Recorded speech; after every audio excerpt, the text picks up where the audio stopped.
Today I'm going to talk about a crazy epidemic of autoimmune diseases. 1 out of every 12 people will develop an autoimmune disease. 1 out of 9 adult women will develop an autoimmune disease. It is way more common. In heart disease, with cancer, it's 1 out of 14. So since the 50s and 60s, we have a 3x spike in autoimmune diseases. In this graph right here, you can see Crohn's disease going straight up. You see MS and type 1 diabetes.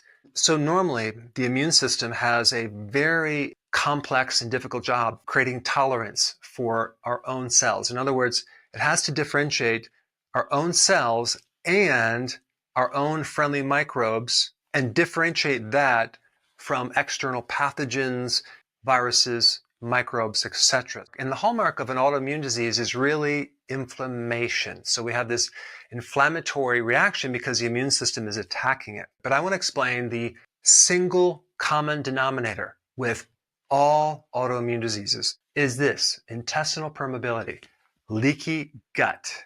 The small intestine, where 90% of all the digestion occurs, and you have a little mucus layer, you have these little villi, and you have this single cell layer between the internal part of the intestine. Food particles are supposed to be absorbed through that in a certain way. But when there's holes, because there's leaky gut, we lose that immigration, that stamp of approval. We allow things through that area, and now we have a massive confusion. We have things that are incorrectly tagged as harmful, and then we have a cascade effect that can then lead to problems at any tissue in your body. There's several companies that provide this online test. It's not too expensive. You can get them.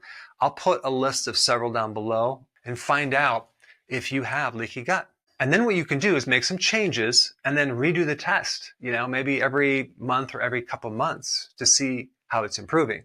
What creates damage in your intestine? There's been a paper, 2005.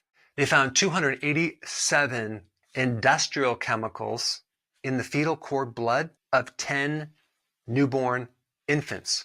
We're talking about chemicals from plastics, pesticides, chemicals that are flame retardants. I mean, this is bizarre. But then we have gluten. Okay, gluten can trigger Hashimoto's and celiac. It's the only proteins that we cannot, as humans, digest. So as you know, most of the wheat in America, at least, is sprayed with glyphosate, which Monsanto sold Roundup to Bayer, who now has a big problem because they have over 100,000 lawsuits against them. But unfortunately, our food system, corn, soy, cottonseed, canola, have been heavily doused with this Roundup Ready, which has been patented as an antibiotic. Glyphosate has been known to cause leaky gut as well. Being an antibiotic, it destroys the microbiome, which is going to create more inflammation in your gut. On top of that, it interrupts certain enzymes, especially in your liver, the phase 1, phase 2 detoxification enzymes.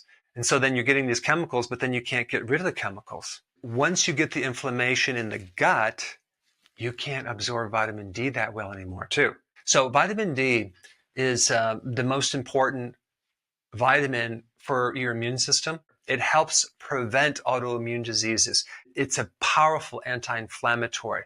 It's almost impossible to develop an autoimmune disease unless you also have some degree of a vitamin D deficiency. And then you have also the seed oils that are from grains as well, right? Soy oil, canola, cottonseed, corn, etc. If you take a look at the graphs of seed oils, I mean, it's like one of the common things that parallels, that goes straight up since the late 50s, 60s, 70s. I mean, people have just been consuming so many seed oils. And then we just have ultra-processed food ingredients.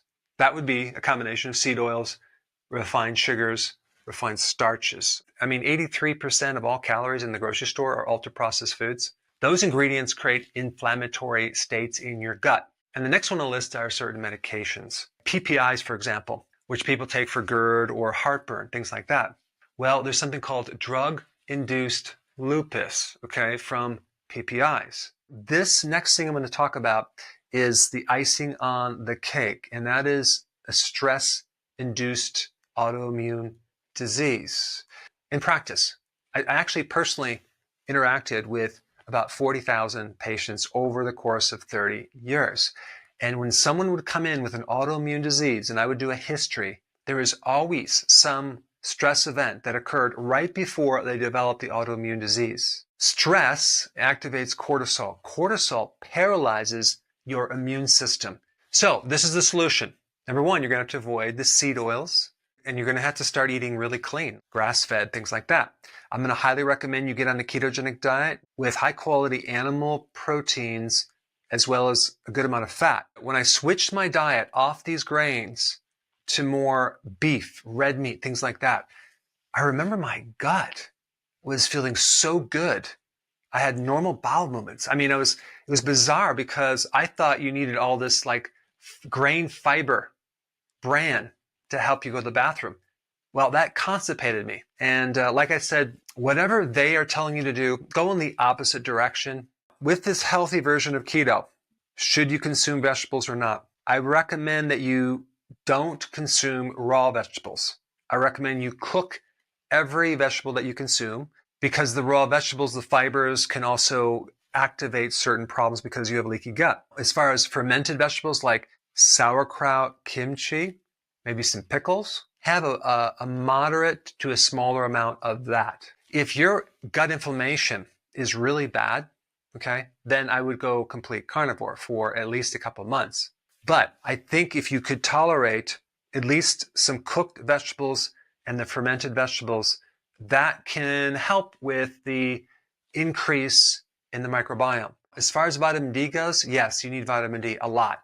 I would recommend anywhere between 30 to 50,000 IUs per day for a period of time. L-glutamine might be a beneficial supplement to help heal the gut. You're going to be getting this glutamine from red meat or any type of animal protein that you consume. There's one more remedy that you may want to try, and that's called colostrum. When you start taking colostrum, take very, very small amounts because, yes, it does have some milk proteins that you might be allergic to. But the only reason I'm even bringing this up is because colostrum has a really powerful immune function. But those are the changes that I would recommend to help turn this thing around. Since we're on the topic of inflammation, you should probably see this video where I talk about the number one food that can help you heal and regenerate. And it's right here. Check it out.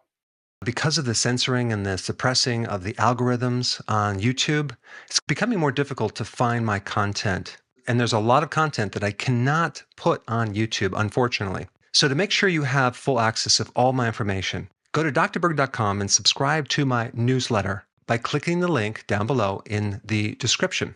I will see you on the other side.